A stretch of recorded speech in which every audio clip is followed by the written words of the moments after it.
What's up, everyone? Harry the Big Dog here, and this is the DJ interview.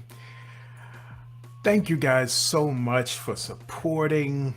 Welcome, everybody, from wherever you are watching from. Welcome, everybody looking at the replay. Welcome, all of the podcast listeners. We are on the major podcasts that are listening. So, let me make this intro right quick. Today's guest, we have DJ Rush 1. He's been in the game since around 83, 84. That was about the, time. That was around the time I went to the army. Wow. So he's been going. He's a Bronx native, boogie down Bronx. Some of his DJ inspirations is DJ Jazzy Jay, DJ Jazzy Jeff. I guess he likes those jazzies in, in the DJs he likes. So, without further ado, DJ Rush One. What's up? What's up, bro? All the jazzies, right? What is with the jazzies thing? Okay. I got the story. I got the story for the first jazz. Jazzy Jay. I remember one time I was listening to the radio, and I think about that time, maybe 98.7 Kiss. When he used to call it Kiss FM, Kiss. Yeah. And I heard this DJ on there scratching, and I was like, in my head, I'm like, yo, what is he doing? I'm like, yo, what's going on? I love it. Then they said his name, DJ Jazzy Jay. I think he was like one of the first DJs on that radio station at that time doing that. At that time, that 80s. And after that, I was hooked. You remember? I had to learn. I had to get into it. Had to do it, man. That is dope. You remember 98.7 Kiss? Yo, I can even go back far. Remember the Kiss cards? Oh, yes! The big red lips on it. That's all for the big plastic red Kiss cards. Yo. See, now you know I'm not fooling around when I said I used to DJ from back in the 80s. He is of age. So, Rush One, tell us your government name if you want. We know your DJ name. Right. And we know a little bit of what made you want to get into this from that Jazzy J story. But tell us what made you want to, when did you really get that itch? When did you get these turntables? Because you're coming from back in the day where we used vinyl. So definitely. Well, my name's Russell, last name Graham. Russell Graham. But I guess my hugest inspiration was my dad, because he started off with the DJ equipment. He had the two turntables, the mixer. But at the time, I'm just listening to what he's doing. Mm-hmm. So, it's just that he's Jamaican, so when they play their music, it's bass, booming, bass, it's dub, and it's blowing the house up. That's it. So I grew up around loud music like almost all my life, and I love it. So I guess when I first tried to DJ. It was my own birthday party. I believe it was in the 80s, maybe late 80s, my first birthday party. And my father lent me his DJ equipment. And Harry, I want to know if you remember these turntables. The Technique SLB ones. Belt driven. The high plate with the big bright light.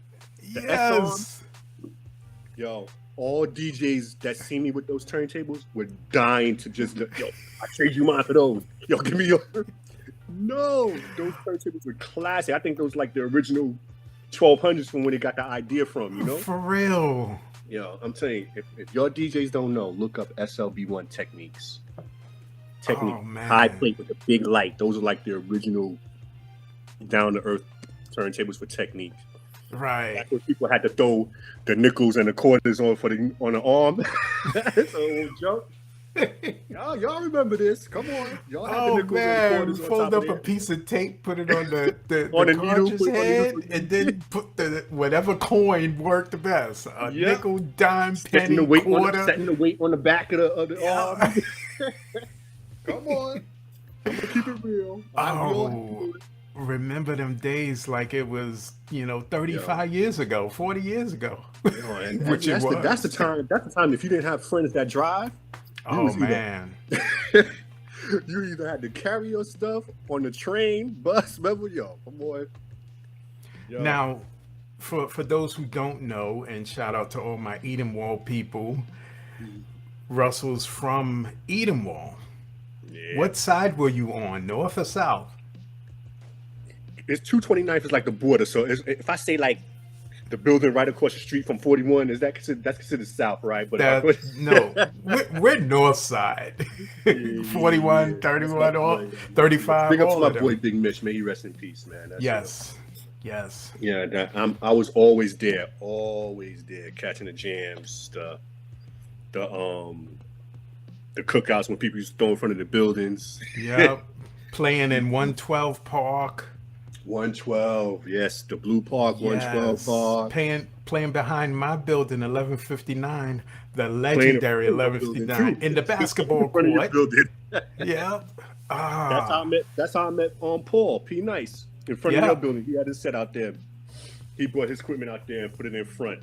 And I was like, okay, Nice. Yeah. yeah, Dope. man. So now tell us your journey from the when you did your own birthday party, borrowed equipment from My dad, your dad, and then he just gave when it to me after that. He was like, yo, yeah, oh, okay. I was just gonna ask, when did you get yeah. your first setup? So he just gave that to He you, just gave it to me, and and after you that, rocked man, with that I for a just little ran bit. with it. After that, I just ran with it, man. Um, I can't even remember the first time I did try and scratch, but oh man. But I remember the first time I started doing the quick scratch. You know when everybody started going chick chick chick chick, chick, Right. start doing it quick stuff. It was me and my partner, DJ Ron Do. He lived on the south side. You met him, I'm gonna get him on too. yeah, Ron you Do, definitely got shout to out it. to you. I know he gonna see this. Big up DJ Ron Do, get loose too. Mm, So me and him, we just started building on the fast scratching there, and then after that, we just evolved to the transformer. That's when Jazzy Jeff. Jeff came into it. That was it. Yeah. We was like, no, we can't get left behind now. That's it. Gotta do it. Stayed in the game, man. Just kept practicing and practicing, even day and night, man. No sleep. You know how it is. Yeah. No sleep. And I know that. just try to stay up with the rest of them. And stay good, stay on point. Yes. It's So fun. It's fun when you have, when you're actually behind the turntables yeah. and you have people watching you, enjoying what you do, like, Yep. and being amazed at you. See how your hands move and how fast you go, or whatever. Yeah. 'Cause I remember those party days, doing house parties. Everybody's looking at your hand. Whole party just stop and just start looking at your hands like, what is this guy doing? Like, yo, we stopped parties, man, before. Just, parties just stop and just watch our hands and see what we're doing and Yeah, everything. just to see what you're It's doing. real And fun. you get a crowd around, and they ain't even DJs; they just people that's enjoying the music. Yeah, big up to everybody who enjoys music and just watching shows like that. Yes, yes. It's because at that time it wasn't even about the money for me. It was just being out there, like, yo, I don't Yep. care. I love it. I love doing what I'm doing. Love it. Now that you're older, you're like, damn, I could have got paid for I that. could have got paid. I So could've speaking of that, I could have when been did steamrolling through some money right now, but back then it was all about just getting out there. My name. right? Let's do it. So Yeah. when did you first get paid to DJ? Damn. Holy crap. I think my first gig I got paid for was at Sweet 16 in Co-op City. And it was one of the centers. I think it was for about 4 or 5 hours. Mm-hmm. I think it was like $150. which was a lot of money back then. $150, bro. $150 for like four or 5 hours. $150. Yeah. Can you imagine that? Yeah. Nowadays I couldn't. No, now, because forget you know people still get that depending on what you're doing. They charging you $150 just to set up. Yeah. But you talking about back in the day when back in the day, that's when you had to carry everything. Carry everything, so you equipment, you got crates of records. The crates of records. First one there and the last one to leave. The last one to leave. Everybody will help you in, but when it's time to end, everybody knows you coming gone. in, right? Yeah, exactly. So and people just bring laptops and a speaker now and call right DJs. now, I'm a DJ. And we'll get there because eventually you made the switch. But how many crates of records did you carry on the normal? Well, you always had to have your most important travel crates. Like if you go to a party, you use the most, like 4 or 5, whatever you bring. But the most I usually bring was, I think, about 6, maybe 6 crates to do a party. Okay. Because about the average. You know how we make the party last long with the double, yeah, and stuff like that. Yeah, but when people had to really buy doubles. Yeah, buy doubles. And back then, we had to use the crates to sneak in the drinks, for these. put the drinks in the crates. The little snips of I was an amaretto. I was yeah, y'all DJs know. Y'all know the Absolute Citron. Yep. Oh man. So now we talked offline, and you're a local DJ. You didn't venture out from the Bronx area too many times. You're mainly not too many times. I local. mean, but when I have, I did. I DJ'd at Columbia University a couple of times. Okay. They had some events going there.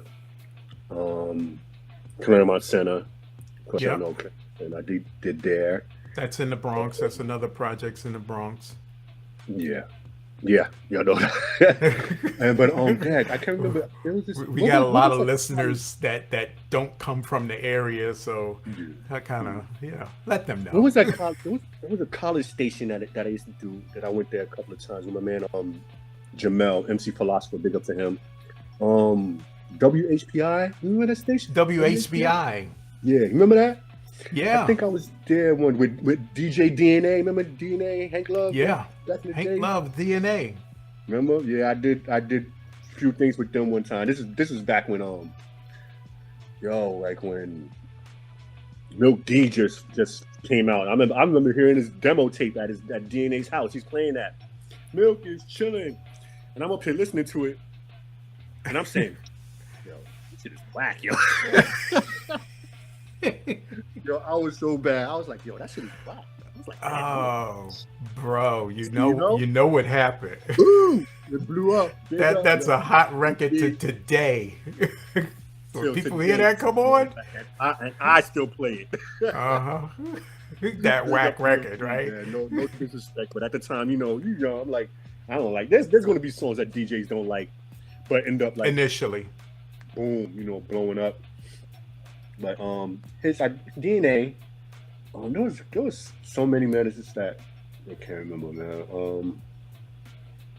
So few DJs out in Connecticut. Okay. I did some stuff in the Poconos out there too, But like these are like in the cabin, them cabin parties they have out there, overnight pajama parties, stuff like that, cabin parties, costume parties, all that stuff. So I like doing stuff like that, because it's like more exclusive and more in contact with the people, Yeah. So I love doing stuff like that. For everybody who don't know, the Poconos is in Pennsylvania. And we used to travel out there. Wooded area. With snow. If it was in the winter, snow is up to your neck. On both sides of you. They don't worry, I'll clean the streets. Only with go the in the summer. Parties and stuff and everything. Yeah. It's real nice. So take us through your journey in the 90s. Where are you? I'm sure you're getting more parties, you're getting better, Okay, or did you whoa, stop? okay. Every DJ, I think had to go through this. Well, almost a high percentage of DJs had to go through this. Yeah. Getting through their first rap group, their MCs or whatever else, you know. Mm-hmm. I was involved with a group called the Harmony 3 MCs. After the Harmony 3 MCs, I was involved with this group called TUF, the Unstoppable Force. Wow. Then after that, I'm with my DJ partner now. We till the 90s till now to this day, we call ourselves the Get Loose 2, DJ Ron Do. Yep. And after that, no other crews that, you know, getting old now. I can't you know. But you know, we had our thing through the 90s with trying to get the record deal. Yeah. Making our tapes, bringing it to the record company, you know, letting them listen to it, getting the answers. Okay, yeah. Oh yeah, I listened to it. What do you think? Knowing damn well they ain't listen to it. They listen to it. Yep. They ain't listen to it. We see the tape sitting in their drawer when you open it up. You know? It's still wrapped. I still got the case on and everything. Yeah, man. We still went. That was mostly my time. A couple of years with the MCs, with the me DJing. We see got Jamel, MC Philosopher, this guy named Anthony Harrison, MC Sir Tone, and this guy from 41, Chris Harper. At the time his MC name was MCCMC. Okay. And we just went from group to group there, changed the name of groups, changed the MCs, you know, but the DJ always stayed the same. Yeah. Yeah. Now we talking about a time where, you know, there were still groups. Yeah. Eventually, there were no more groups anymore. Everybody was solo. Yes, even the DJs were solo. Yeah. So at that time, I think, you know, you still needed the MC to introduce the DJ during that early to mid 90s stuff until we actually started getting saying, you know what? Mm-hmm. We got drops now, you know? Yeah. we started getting drops and that was it, you know? So, but oh man, yeah, the 90s were, I think, was a more fun time in rap for me. You know, chilling with the music was still good even all the way up into the late 90s where it started to change a little and yeah, for me I think the music started changing like in around the 2Ks when that mumble rap started coming on. I just started losing interest in the game. Like, you know, okay, I'm just gonna stay in my stay in your lane, right? Yeah, I can't stand that mumble rap or like every third word in the lyric is bitch, you know. Every third word they got is this like straight cursing and it's just not making no sense. Right. Or, you know, even now you listen to the rap songs they got now. It's that every paragraph comes up every second verse and they just repeating the same thing over and over and over. Like no skills, but I don't know. A lot of MCs these days don't have the skills like they did have like in the 90s or whatever else, the creativity. Right. So I listen to my keep saying disco. the same word. They keep saying the same verse over and over and over and over, you know. But big up to y'all. Keep what y'all doing. Keep doing what y'all doing. Whatever sells. And you know what I think? I used to hate on it. I don't anymore because I'm wondering, did our parents look at when we started listening to hip hop? I remember my parents saying, did they say the same thing? Yeah. Why are they talking so fast? What's this hard beat? But if you think about it, even our generation, our thing, we had stories to tell. You know what I mean? We had good storytellers. We had storytellers. We had black conscious rappers. You know. Uplifting our people, you know. But now it's like it's just bitching ass and twerking and you know whatever else, you know. There's nothing uplifting about this rap nowadays. Nothing. Right. Well, if you got a song for me that they made recently about uplifting, I'll listen to it. You got I something? don't. I have limited knowledge. I listen to my disco music, my Anybody out there dance listening? music. Anybody out there listening? If there's one song out there that's uplifting for the people now in today's rap lyrics, that's not repetitive, please let me know. Let them know, and he'll Let me play know. it. I apologize to everybody, but I just want to know. That's it. Love all you guys. I love all of you. I love all types of music. I listen to classical, jazz. I listen to everything. But What is a genre of music people would never think you'd be listening to? classical. Classical. I definitely listen to classical music. Nice. Mozart, What gets you? Amadeus. What addicts you to the classical music? It's just sometimes sometimes you just sit down and you just need some calming. It just takes me to another place. Like hearing the strings, hearing the clarinets or something like that. It's just it's real soothing to me. Like I could just sit down and just and it takes your imagination somewhere. Just like smooth jazz. You listen to smooth jazz, it just takes you like to another place. Yeah. That's just my relaxing moment. Like when I have when I don't want to hear too much head banging, too much this, or you just want to get away from the kids and it. You just want to play something like that. So nice. So now we get into the end of the 90s. We got the CDJs coming out, and we're getting ready to switch into the digital era. Did you immediately take to this format, or you were one of them that held out like a lot of us did, and kept your records? I had my records for a long time, and to be honest, I never brought a CDJ player, but my close brother did. My brother did, Mitch. He brought one, and me trying to use it, I really didn't like it. They had the spin back thing, but I guess he got it when they first started doing it. Yeah. So it really wasn't like that like they had now with the editing with the CDs you put in there. Now spinning back. It was kind of. It was okay, but it was annoying to me. I didn't really. I think I skipped over the whole CDJ thing. Okay. I left that alone and just kept going on with the plastic for a while. Until they came out with the nice needles and stuff like that. So I left the CDJ thing alone.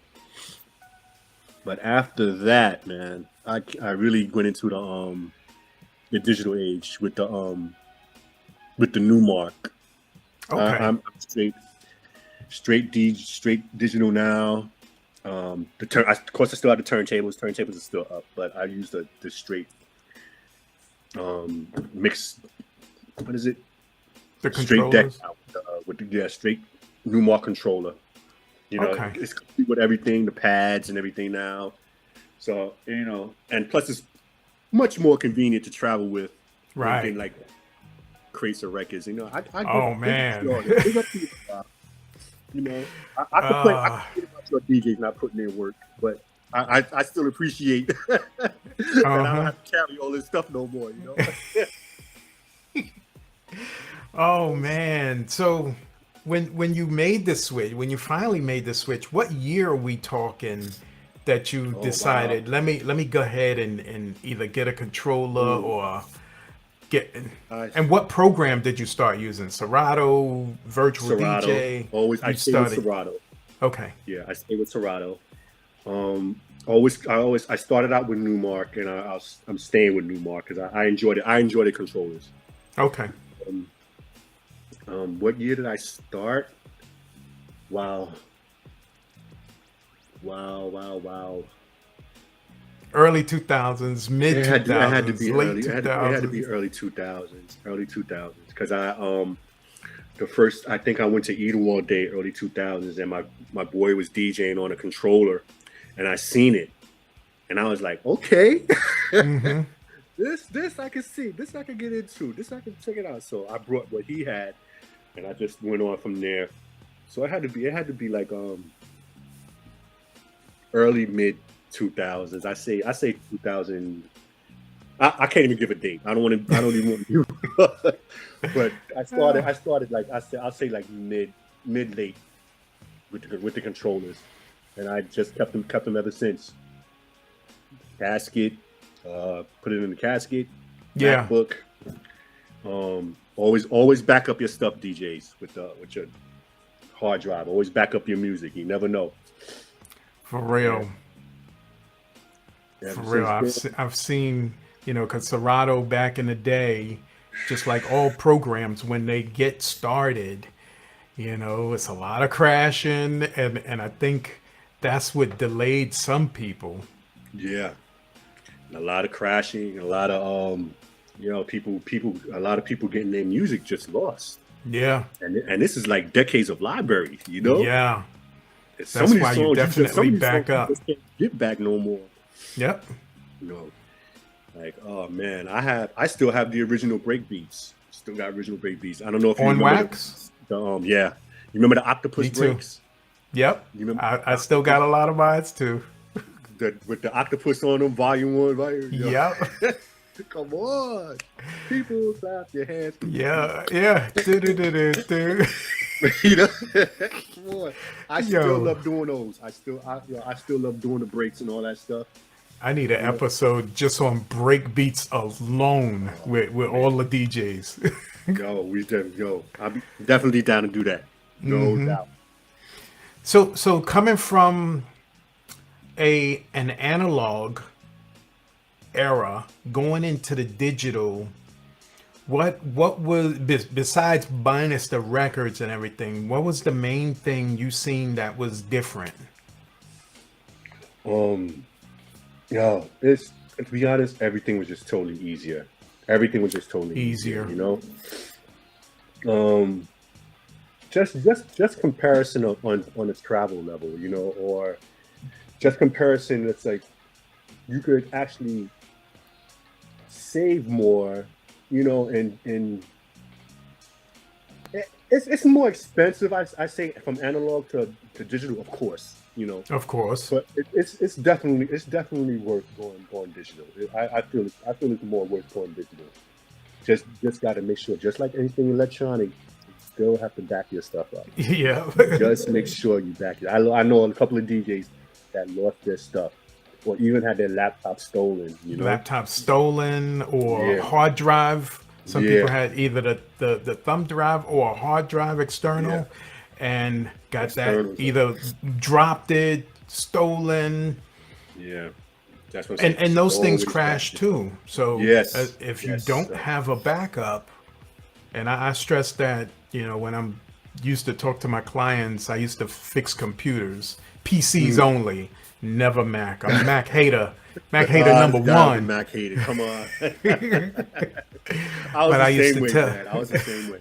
I tell everybody, back up your stuff, because those pictures that you took, that you leave on your phone, and then your phone either breaks or gets lost or stolen, or those pictures. Even if you're just on them, you could get a power surge. Right. And it's gone. They're gone. Just like that. Gone. So make sure you back your stuff up, and we'll tell you again, back all your information up. Hey, I want to see if you remember you. You remember DJing at the parties, and you always had this one clown that bumped the table? Oh, man.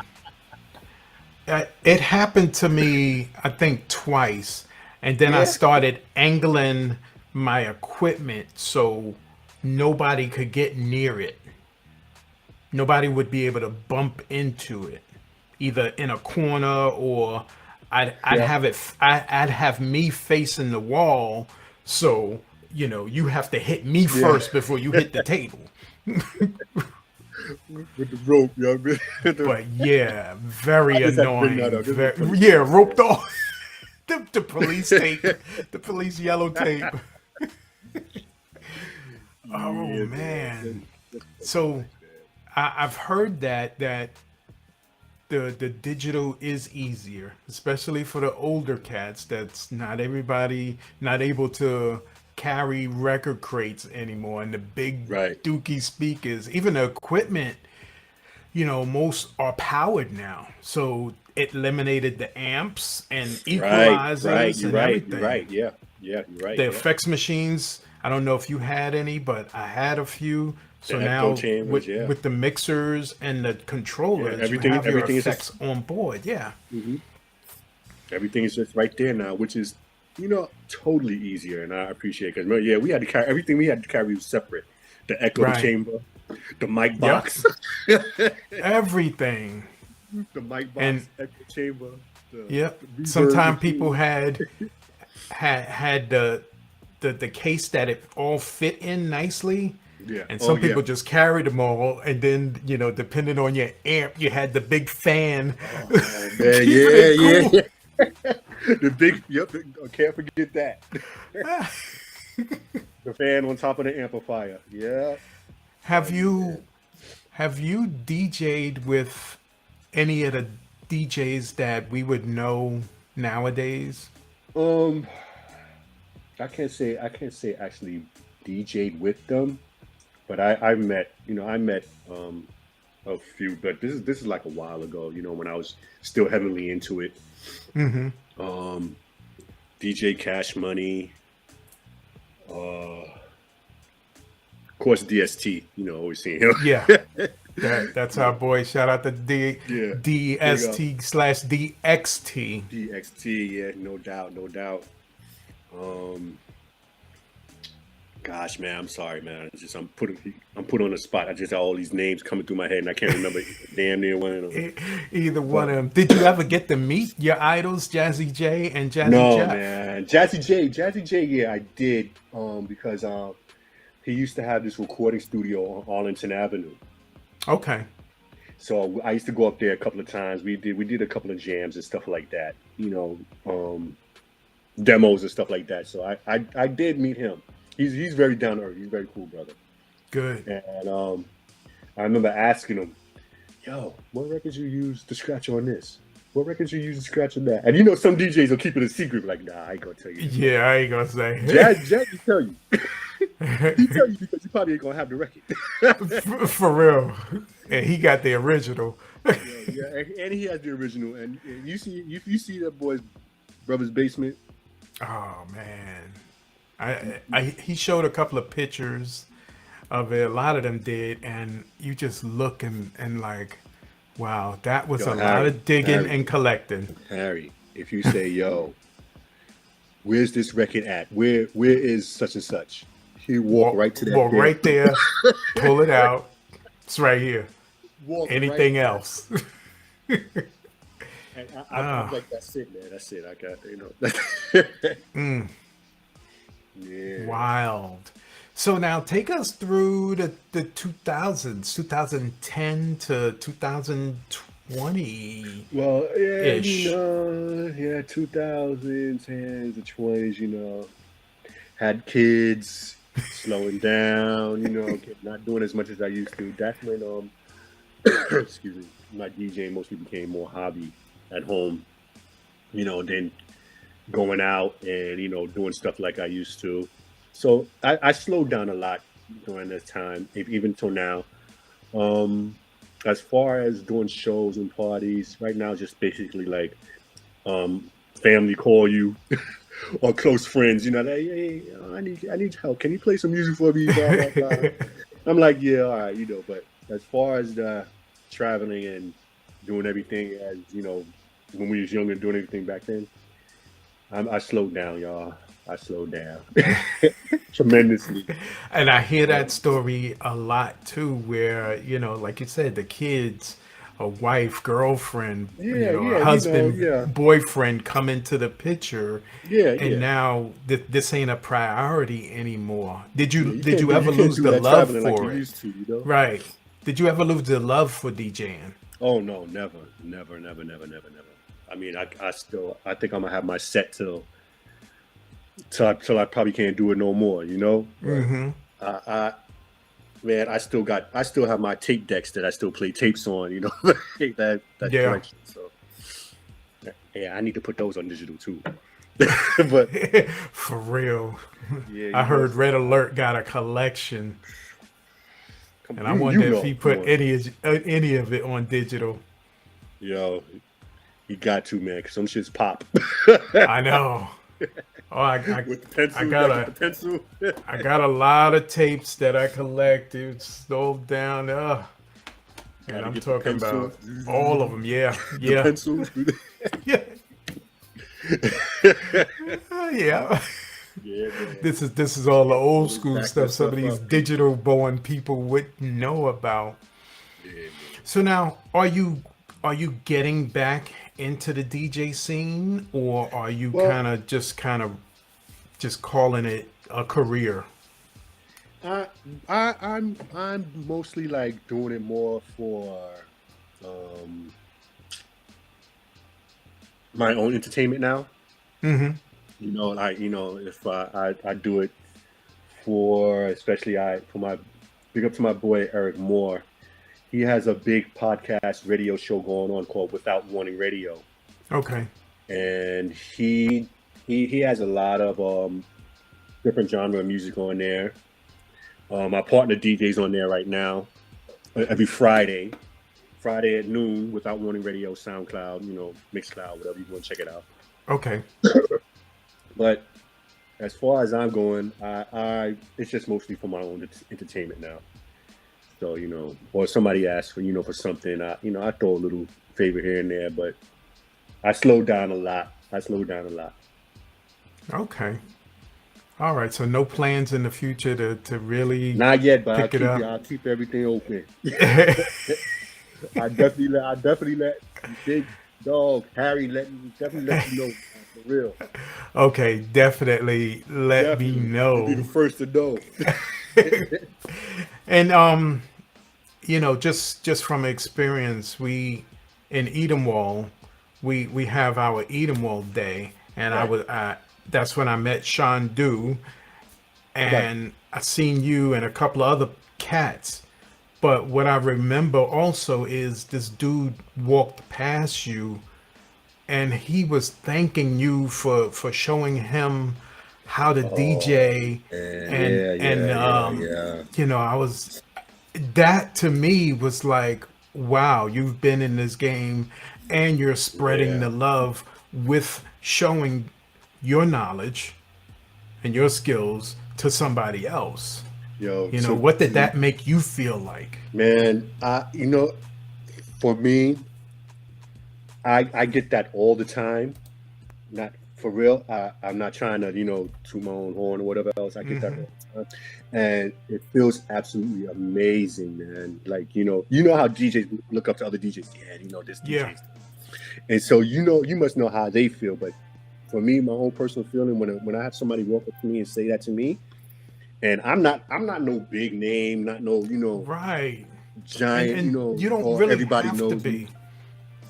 And when you touch that one person that way, I'm like, wow, like, damn, I did that for you. You know what I'm saying? Yeah. That's without me even knowing. Yeah. You know what I mean? So it's This it's dude really, literally stopped, and we were all talking, and he, I guess, happened to catch a glimpse out of the side of his eye at you, Yeah. and just stopped, turned around, and just came up to you, and I thought it's that was amazing, so man. dope Let and me tell you, I'm amazing. forever thankful and grateful for people like that, man. For real.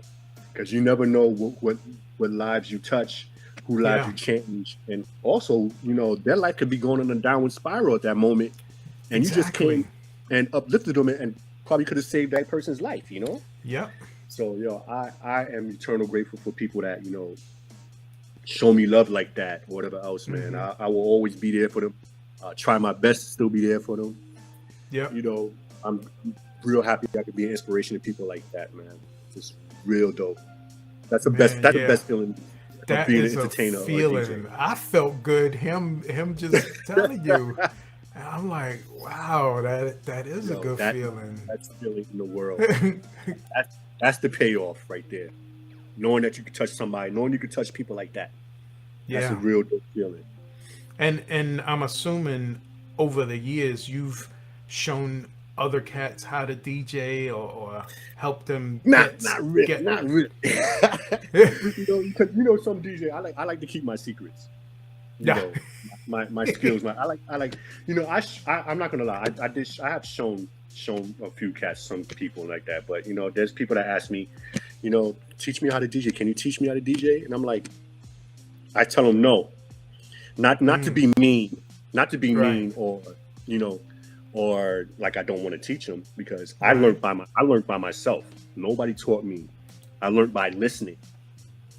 I'm hearing on the radio, the back and forward motion of the record, Yep. and I taught myself. So I came up with my own style, So when you Yep. teach yourself, you come up with your own style. You have your own meaning. You have your own way of life. So I'm thinking, if I teach somebody, I don't want them to kind of like adapt my style, or have my style mixed with theirs. I want them to come up with their own original, style from their heart. Right. I'm not, when I say no, it's not me being mean. I'm like, no, I don't want to teach you. I'm saying no because, this style has to come from your heart. Mm-hmm. That's how you become the best. That you can't be an MC. Somebody's writing your rhymes for you, and then you end up sounding like them a little bit. You know what I mean? Mm-hmm. You gotta, There's a lot of ghostwriters out there. yeah, but if you come up from your heart, those are the ones that last long and the ones that make it. Right. Right. So, I mean, I showed people some tricks and tips and stuff like that. But I know you did. as far I as know you did. teaching, I'm not a big for personal teaching.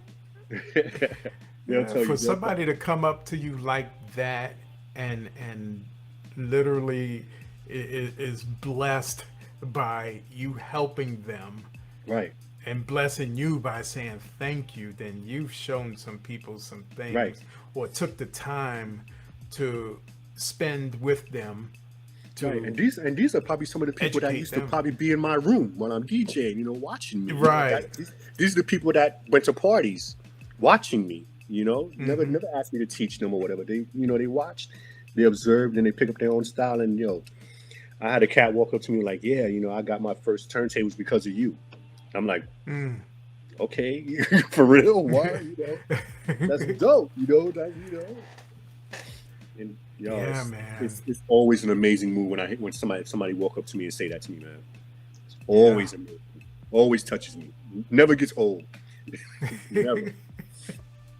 Never gets old. So I know you've been doing it for a while, not on a real professional level, going out and doing major gigs, but you've been local for 40 years, and I'd love to show love to people who do that, because I've interviewed DJs that were only local. They didn't go out of their area, and you're well known in your local area. Nobody knows you even in the next town or borough if you live in the New There's York a few area. whispers out there, there's a few Right. whispers going on, but But as I far think as it's my just own, so as far as my dope. own area, yeah. I get much love from people in my own area, and I love showing it back. Definitely, Yeah. always. And by my way of giving it back is just getting on the turntables and showing off. Mm-hmm. Showing off. That's what I like doing for people that show me love. I show the love right back, Right. without holding back. You know what I mean? Go for it, and that's the best. So, That's the best feeling. as we are wrapping this up, I always like to ask the last few questions. One of my main ones is, what do you tell a DJ who's coming up? They don't have anything yet. What advice do you give this person who wants to get into this game? Man,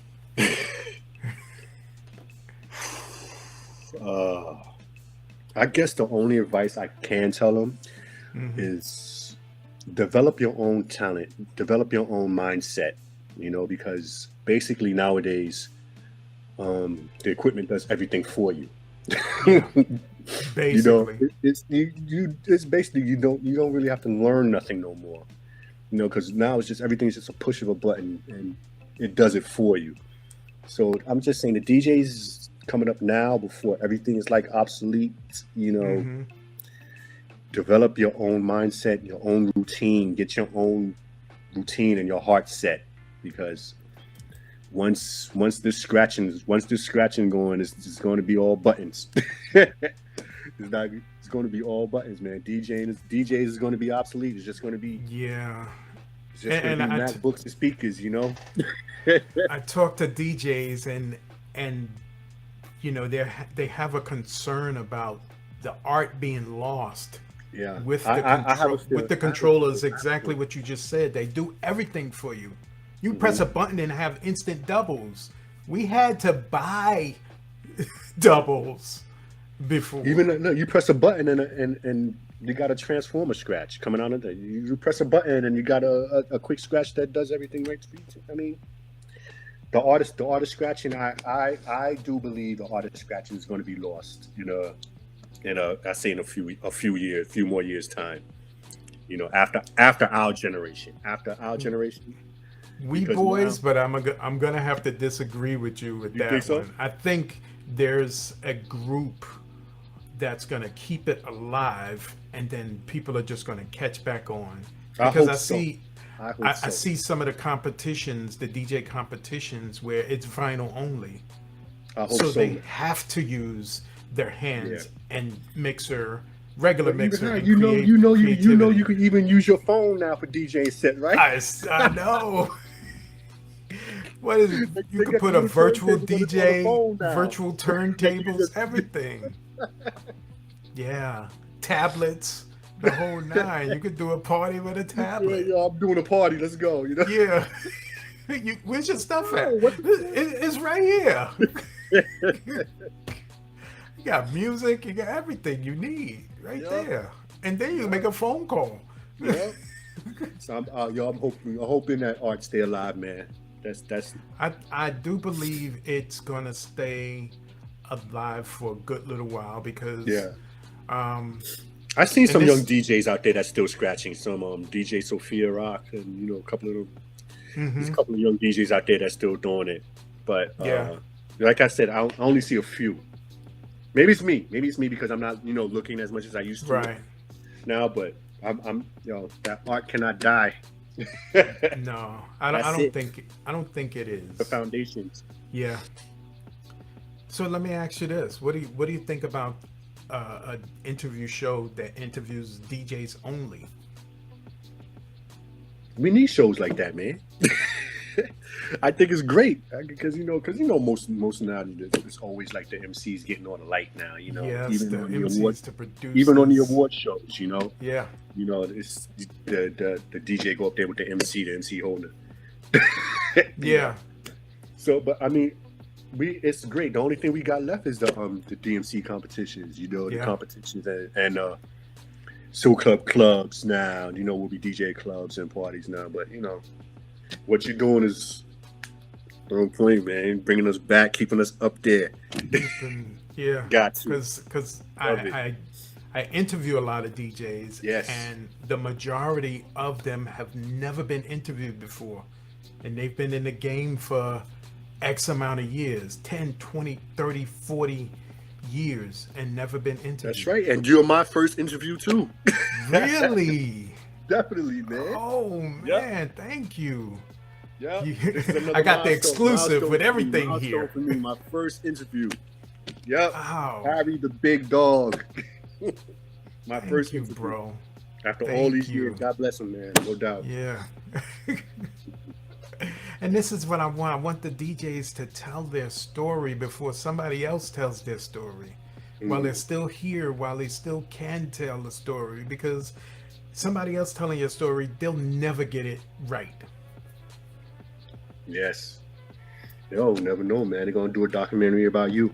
Yeah, about one day, right? all the interviews you got, all the DJs you did. Oh, this is history you making right now, man. Yeah. This is part of hip hop history right now, man. At the time we're doing this, I think this is episode 95. Whoa. I'm creeping up on 100 episodes. Yo, on 100 episodes, you should just make a collage of all the DJs. I still don't know what I'm gonna do. 200, just throw everybody on little clips. I know, right?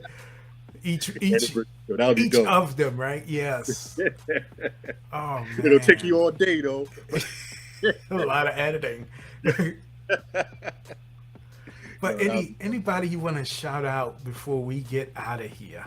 yo, big shout out to my boy Harry Big Dog, man, Oh, for thank the you. first interview ever that I did. For him, definitely for him. Thank you.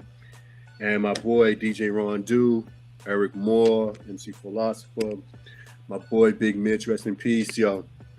And whoever I didn't mention or I forgot right now, big up to all you people that show me love, that I inspired. Thank you, because you've been my inspiration also in making me stay in the game. So, thank all of you.